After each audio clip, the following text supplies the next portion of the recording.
샬롬, 이동춘 목사입니다. 오늘도 여러분의 삶이 주님의 평안으로 가득하시길 기원하며 하나님의 말씀을 나누겠습니다. 오늘 주시는 말씀은 전도서 1장 12절로부터 18절의 말씀입니다. 이 말씀 중에 17절에서부터 18절 2절 말씀을 읽겠습니다. 내가 다시 지혜를 알고자 하며 미친 것들과 미련한 것들을 알고자 하여 마음을 썼으나 이것도 바람을 잡으려는 것인 줄을 깨달았도다. 지혜가 많으면 번뇌도 많으니 지식을 더하는 자는 근심을 더하느니라. 아멘. 전도서 1장 12절로부터 18절 말씀을 본문으로 진정한 지혜라는 제목으로 말씀을 나누도록 하겠습니다.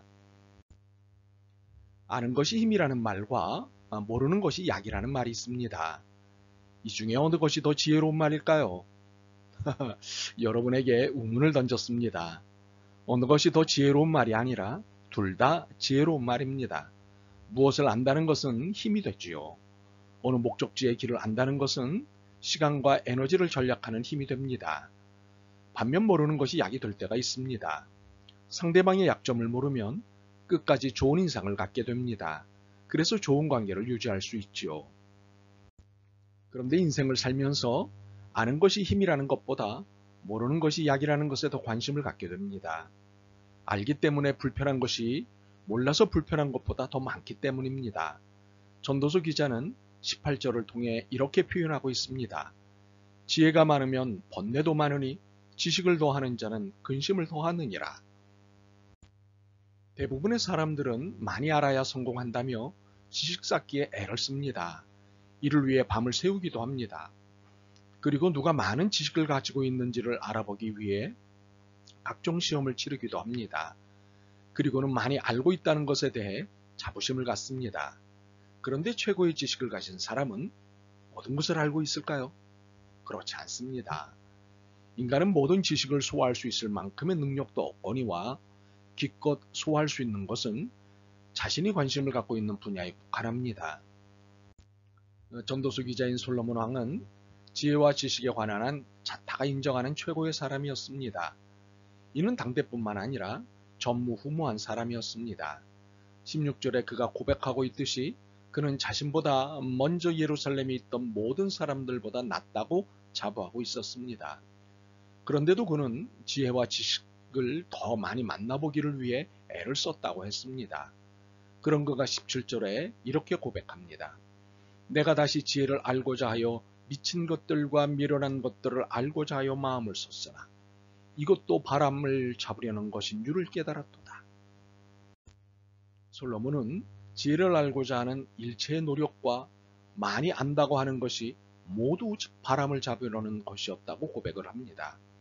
이는 인간의 한계성과 무모성을 동시에 고백한 것입니다. 그렇습니다. 인간은 모든 것을 알 수 없습니다. 그런데도 모든 것을 알고자 공부와 연구에 몰두해 봅니다.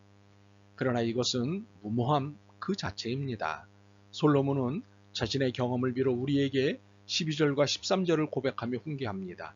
나 전도자는 예루살렘에서 왕이 되어 마음을 다하여 지혜를 써서 하늘 아래에서 행하는 모든 일을 연구하며 살핀즉 이는 괴로운 것이니 하나님이 인생들에게 주사 수고하게 하신 것이라. 알기 위해 쓰는 행위를 보통 연구라고 합니다. 이 연구라는 것이 피와 땀을 흘리지 않고는 이룰 수 없습니다. 그런데 연구 업적을 놓고 보면 늘 불만족스럽고 미완성입니다. 그래서 그 다음 연구 계획을 세우고 연구에 들어갑니다. 그러나 애쓸수록 업그레이드는 되지만 여전히 만족은 어렵고 결과는 미완성입니다. 그래서 또 보완 연구 계획을 세웁니다. 이렇게 연구는 계속됩니다. 바로 이것이 하나님이 인생들에게 주사 수고하게 하신 것입니다. 이렇게 아무리 애써도 인간의 한계 안에 있기에 모든 것을 알고자 하는 모든 도전은 무모함 그 자체입니다. 15절의 표현대로 우리는 구부러진 것도 곧게 알 수 없고 모자란 것을 셀 수도 없는 존재임을 인정해야 합니다. 모든 것을 알려고 하는 것은 14절의 표현대로 모두 다 헛되어 바람을 붙잡으려는 것에 불과합니다. 이것은 다 수고에 불과합니다. 그런데 수고에 따라 지혜와 지식을 많게 하긴 했습니다. 그러나 이것도 18절의 표현대로 번뇌와 근심을 더하게 할 뿐입니다. 그런데 우리는 어째서 이 헛된 지혜와 지식 쌓기에 몰두하는 것일까요? 채워도 채울 수 없는 부족함에도 불구하고 지식 쌓기를 계속하는 것일까요? 교만 때문입니다. 16절에 솔로몬은 자신이 크게 되고 지혜를 더 많이 얻었음으로 인해 자신을 모든 사람보다 낫다 하였다고 고백합니다. 이는 지식 쌓기는 교만임을 고백한 것이지요. 내가 남보다 많이 알고 뛰어나다고 생각하는 그 순간 교만에 사로잡히는 것입니다. 그리고 헛된 수고를 연속으로 하게 되는 것입니다. 결국 우리가 이러한 사실로부터 알아야 할 것은 무엇일까요?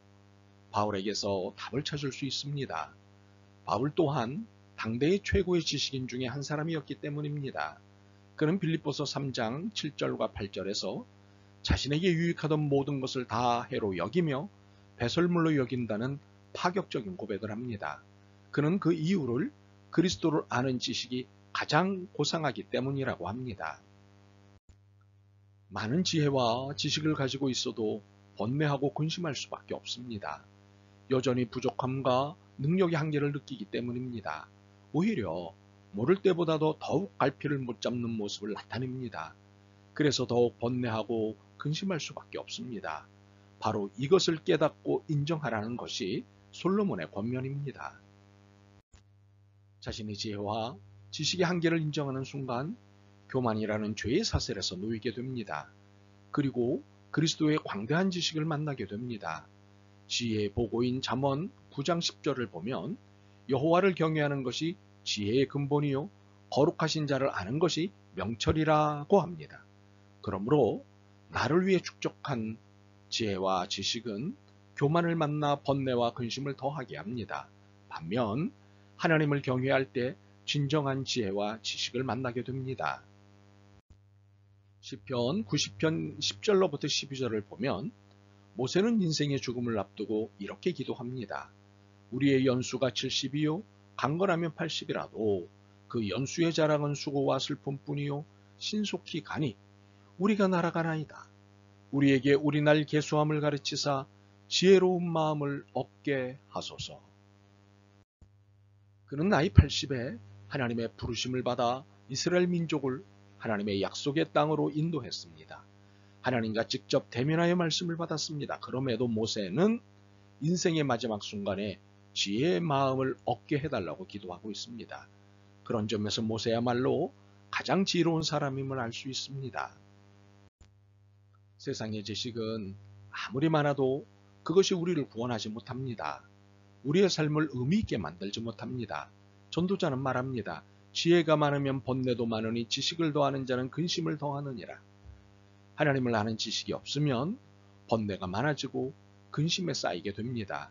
이와 반대로 하나님을 알면 알수록 영안이 열립니다. 영적 눈이 열립니다. 하나님을 깊이 경험할수록 기쁨과 감사와 찬송이 넘칩니다.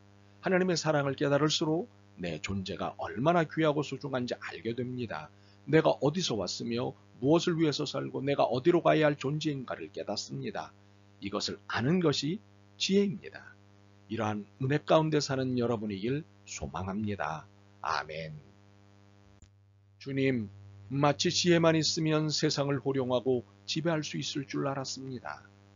그러나 우리의 지혜로는 결코 이룰 수 없는 것들만 늘어날 뿐임을 깨닫습니다.